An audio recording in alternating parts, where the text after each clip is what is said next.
여러분 안녕하십니까? 여수 MBC 뉴스투데이입니다.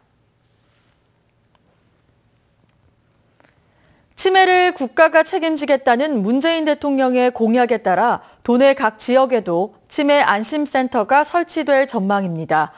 전국 최고 수준의 치매 유병률을 보이고 있는 전남의 경우 설치 장소와 인력 확보가 시급한 과제가 되고 있습니다. 문영철 기자입니다. 국회 시정연설에 나선 문재인 대통령은 치매 국가 책임제 추진 의지를 다시 한번 밝혔습니다. 어르신들도 가족들도 그 고통을 혼자 감당해서는 안 됩니다. 치매 국가 책임제 하루라도 빨리 시작해야 합니다. 이 공약의 핵심은 전국 모든 지자체에 치매 안심센터를 설립하는 겁니다. 추경 예산안이 국회를 통과할 경우 올해 전남 지역에 투입될 사업비는 190여억 원. 각 보건소에서 맡고 있던 치매 업무는 안심센터로 이관되고 순천에 있는 전남광역치매센터가 도내 22개 안심센터를 총괄하게 됩니다. 각 시군의 치매 안심센터가 설치가 되면 광역치매센터에서 그런 업무를 총괄하고 조정하고 또 교육하는 그런 시스템으로 운영을 센터 설치 장소 확보가 가능한 3개 시군은 이르면 올해 말부터 운영에 들어갈 수 있지만 나머지 지역은 부지나 건물을 급하게 마련해야 하는 상황입니다. 농어촌이 많은 전남의 특성상 의사와 간호사 같은 전문 인력을 확보하는 작업에도 어려움이 예상됩니다. 인력난도 지금 많이 심화될 것이다. 지자체에서 발빠르게 대응을 해줘야 되는데 현실이 많이 조금. 무엇보다 야 3당이 반대하고 있는 상황에서 이번 정부 추경 예산안이 차질 없이 국회의 문을 넘을 수 있을지가 가장 큰 관심사입니다. MBC 뉴스 문형철입니다. 지난달 말 우박 피해를 입은 과실 농가들의 피해 복구를 위해 농사당국이 현장 기술 지원에 착수했습니다. 순천시는 이번 우박으로 피해를 입은 880헥타르 1,400여 농가들을 대상으로 도 농업기술원의 협조를 받아 이번 주부터 직접 현장에 나가 피해 복구를 위한 현장 컨설팅에 들어갔습니다. 순천시는 이번 우박으로 월등면 지역에 440헥타르에 이르는 피해가 집중됐으며 매실과 복숭아 과수의 피해가 특히 컸던 것으로 분석하고 있습니다. 여수 화양지구에 이르는 간선도로가 잇따라 개통되면서 화양지구 투자에 청신호가 켜졌습니다. 열악한 교통망이 개선되면서 국내 업체뿐만 아니라 중국도 다양한 관광 사업을 통해 높은 관심을 보이고 있습니다. 김종태 기자가 취재했습니다. 여수 화양면에서 나진을 거쳐 소라에 이르는 22호선 지방도 확포장 공사. 공정률 82%로 내년까지 공사가 완료되면 여수공항에서 화양까지 자동차로 20분이면 가능합니다. 화양지구 내 교통망도 확충됐습니다. 화양면 이목리에서 안포리를 지나 장수리까지 8.4km의 도로가 착공 5년여 만에 개통됐습니다. 여기에 고흥과 화양을 거쳐 여수로 잇는 연육 연도교도 공사가 한차입니다.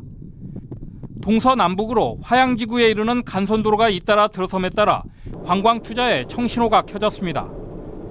화양지구 내 주식회사 일상해양산업 측이 334실 규모의 콘도 건설에 나서는가 하면 콘도 주변에 각종 유락시설에 나설 계획입니다. 기존 골프장 18홀에 9홀을 추가로 확대하고 5성급 호텔 건립도 긍정적으로 검토하고 있습니다. 그 화양지구 인근에 도로가 연이어서 개통됨에 따라서 천혜 해안 경관을 토대로 콘도와 골프장 확충에 적극 나서서 지역 관광 활성화에 기여할 계획입니다. 10여 곳의 중국 부동산 기업들도 주춤했던 화양지구 투자에 적극성을 보이기 시작했습니다. 천혜의 해양 경관을 지녔으면서도 그동안 열악한 교통망을 이유로 투자를 꺼려왔던 문제가 다소 해소되고 있기 때문입니다. 화양지구 투자 여건은 대폭 개선됨에 따라 국제 공모 당시 투자 의향을 보였던 투자자들을 상대로 개발 여건 변화를 적극 설명하여 투자 유치에 박차를 가할 계획입니다. 860만 제곱미터 이르는 넓은 부지에 복합 관광단지 개발이 추진되고 있는 여수 화양지구. 교통 여건 개선으로 국내외 투자 열기가 다시 달아오르고 있습니다. MBC 뉴스 김종태입니다. 광양시가 섬진강 일대에 레저시설 조성을 위한 본격적인 세부 추진에 나섰습니다. 광양시는 구례 하동군과 함께 모두 200억 원의 사업비를 들여 진월면에서 다안면 섬진강변 일대에 집 와이어와 캠핑장, 강수욕장 등 수상 레저시설을 갖추기 위한 기본계획 수립에 들어갔습니다. 광양시는 또 시설 여건 조사를 위한 현장 방문을 통해 사업 타당성 여부는 물론 수상 레저시설 외에 옛 섬진강 뱃길을 복원하는 방안도 검토하고 나섰습니다. 원도심 공동화 문제는 어제 오늘 일이 아닌데요. 목포시가 문화예술과 청춘 창업 지원을 통해 원도심 활성화를 모색하고 있습니다. 맞춤형 컨설팅과 창업 사후 관리도 강화하기로 했습니다. 김양훈 기자입니다. 목포 원도심의 중심 상업 지역입니다. 상가 곳곳에 임대 쪽지가 붙어 있습니다. 경기 침체와 인구 감소로 빈 가게가 속출하고 있습니다. 목포시는 원도심 빈 상가에 입주하는 소상공인들의 부담을 덜어주기 위해 임대료 등을 지원해왔습니다. 하지만 2년을 넘기지 못하고 상인들이 떠나면서 비어있는 원도심 상가는 100여 곳이 넘습니다. 여러 문제점이 노출됐습니다. 그런 관리를 철저히 할 수 있는 조례 개정을 통한다든가 그런 공무원들의 업무 숙지를 통해서 기존 상가 지원 정책과 차별화된 원도심 활성화 사업이 추진되고 있습니다. 목포시는 원도심 각 상권의 특성을 반영한 경쟁력 있는 아이템을 선별해 창업을 지원하기로 했습니다.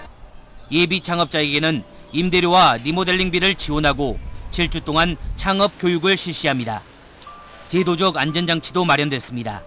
창업 후 의무적으로 3년 동안 운영하도록 했고 이를 지키지 않을 경우 지원금을 회수합니다. 또 영역회사를 통한 창업 후 모니터링과 운영 컨설팅으로 경영 안정화도 모색합니다. 교육이라든지 멘토링, 분야별 전문가를 1대1로 컨설팅해서 앞으로 창업자의 역량을 키우고 목포시는 이달 말까지 문화예술 관련 사업이나 청춘 창업을 위한 예비 창업자 50명을 선발할 계획입니다. MBC 뉴스 김양훈입니다. 광양시가 베트남 첫 경제특구인 쾅남성과 우호협력을 체결했습니다. 광양시는 최근 베트남을 직접 방문한 자리에서 쾅남성과 우호협력도시 협약을 체결하고 경제, 항만 분야 교류협력 활성화와 다양한 업종의 투자 확대를 약속했습니다. 쾅남성은 인구 150만 명의 베트남 중부 항구 도시며 이번 협약 체결로 광양시의 자매 우호 도시는 9개국 17개 도시로 늘었습니다. 기아 타이거즈가 NC의 반게임 차로 쫓기며 선두 수성의 고비를 맞고 있습니다. 정용훈은 2경기 연속 호투로 팀을 3연패 위기에서 구해냈습니다. 김인정 기자의 보도입니다. 넥센의 주말 3경기를 모두 내줄 수도 있는 위기. 또다시 정용훈이 있었습니다. 정용훈은 리그 최강 넥센 타선을 7이닝 동안 3안타 2실점으로 틀어막으며 팀을 3연패 위기에서 구해냈습니다. 지난주 9년 만에 첫 승리를 따낸 데 이어 2경기 연속 부담스러운 상황에서 팀을 살렸습니다. 최근 선두 수성 위기에 몰린 기아 타이거즈에 새로운 활력을 불어넣고 있는 겁니다. 타선에선 단연 김선빈과 서동욱이 눈에 띕니다. 자, 투수 강습 정신탑니다.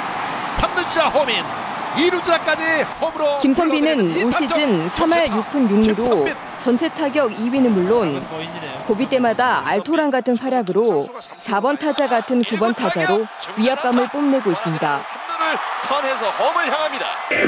자, 우측 큽니다. 윌스로 넘어갈 듯 우측 담장 넘어갔어요.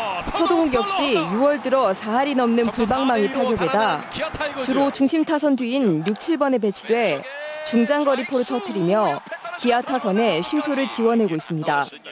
2위 NC에 반게임 차로 쫓긴 기아. 임창용이 2군행을 자초했고 최영우, 나지완 등 중심 타선의 힘도 떨어진 선두 수성의 첫 번째 위기를 맞았는데 이번 주 롯데 LG를 상대로 분위기 반전에 나섭니다. MBC 뉴스 김인정입니다. 여수 광양항의 컨테이너 물동량은 줄어든 반면 화물 물동량은 꾸준한 증가세를 보이고 있습니다.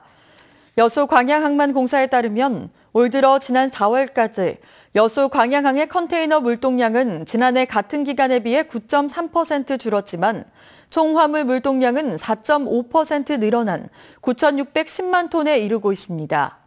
항만공사는 환적 화물 감소세에도 불구하고 석유화학 원자재의 수입 화물 증가는 물론 기계 차량 부품과 시멘트류의 교역량 상승으로 전체 화물 물동량은 늘었다며 줄어든 컨테이너 물동량도 점차 회복될 것으로 전망했습니다. 고흥군이 지속적인 가뭄으로 산불 발생 우려가 커지면서 대책 마련에 나섰습니다. 고흥군은 이번 달 말까지 전문 진화대와 재해 예방단을 연장 운영해 화재 발생에 신속하게 대응하기로 하고 특히 미허가 소각과 발화물질 소지 행위 등을 단속해 처벌을 강화하기로 하는 등 산불 예방 활동에 행정력을 집중할 계획입니다. 올해 상반기까지 고흥군 관내에서는 5천여 제곱미터의 산지가 불에 탔으며 대부분 소각 행위로 화재가 발생해 주민들의 주의가 요구되고 있습니다. 지구온난화의 영향으로 생태계가 변하고 있는 남해안에서 생물의 다양성과 변화 양상을 확인하는 학술조사가 시작됐습니다. 국립중앙과학원은 국내 다양한 생물 자원의 발굴과 정보 제공을 위한 제21차 국가생물 다양성 기관연합 공동학술조사를 어제부터 오는 16일까지 여수 다도해 해상국립공원 일대에서 실시합니다. 이번 학술조사는 전국 10개 지역에 매년 장기적인 모니터링으로 생물상 변화 조사를 실시하고 있으며 여수에서는 지난 2008년 이후 두 번째입니다. 국회에서 소록도 한센인들의 작품 전시회가 열려 관람객들의 관심을 모았습니다. 소록도 해록예술회는 어제부터 사흘 동안 국회의원 회관에서 한센인들이 직접 그린 20여 점의 작품을 전시하고 한센인들의 애환과 투병 활동에 대한 공감대 형성에 도움이 될 것으로 기대했습니다. 지난해 4월 소록도 한센인들로 결성된 해록예술회는 장애와 고령의 여건 속에서도 활발한 예술 활동을 펼쳐 주변에 미담이 되고 있습니다. 새 정부의 환경부 차관에 순천 출신의 시민운동가인 안병욱 시민환경연구소장이 발탁 임명됐습니다. 안 소장은 순천고와 서울대 해양학과 출신으로 기후환경 분야의 전문가이자 환경운동연합과 기후변화행동연구소를 주도적으로 이끌어온 환경운동가입니다. 국제도로 사이클 대회인 투르드 코리아 2017 대회가 여수에서 개막됩니다. 여수시는 투르드 코리아 2017 개막식이 내일 여수에서 개막된다고 밝혔습니다.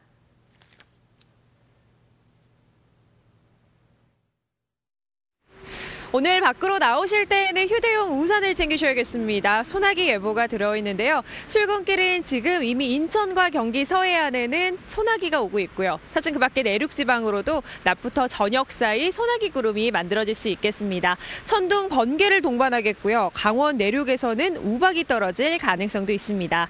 오늘까지 동해안에서는 너울성 파도가 해안도로를 넘어올 수 있겠고요. 바닷물의 높이가 높은 기간이기 때문에 남해안 저지대에서는 침수 피해에도 대비를 잘 하셔야겠습니다. 날씨였습니다.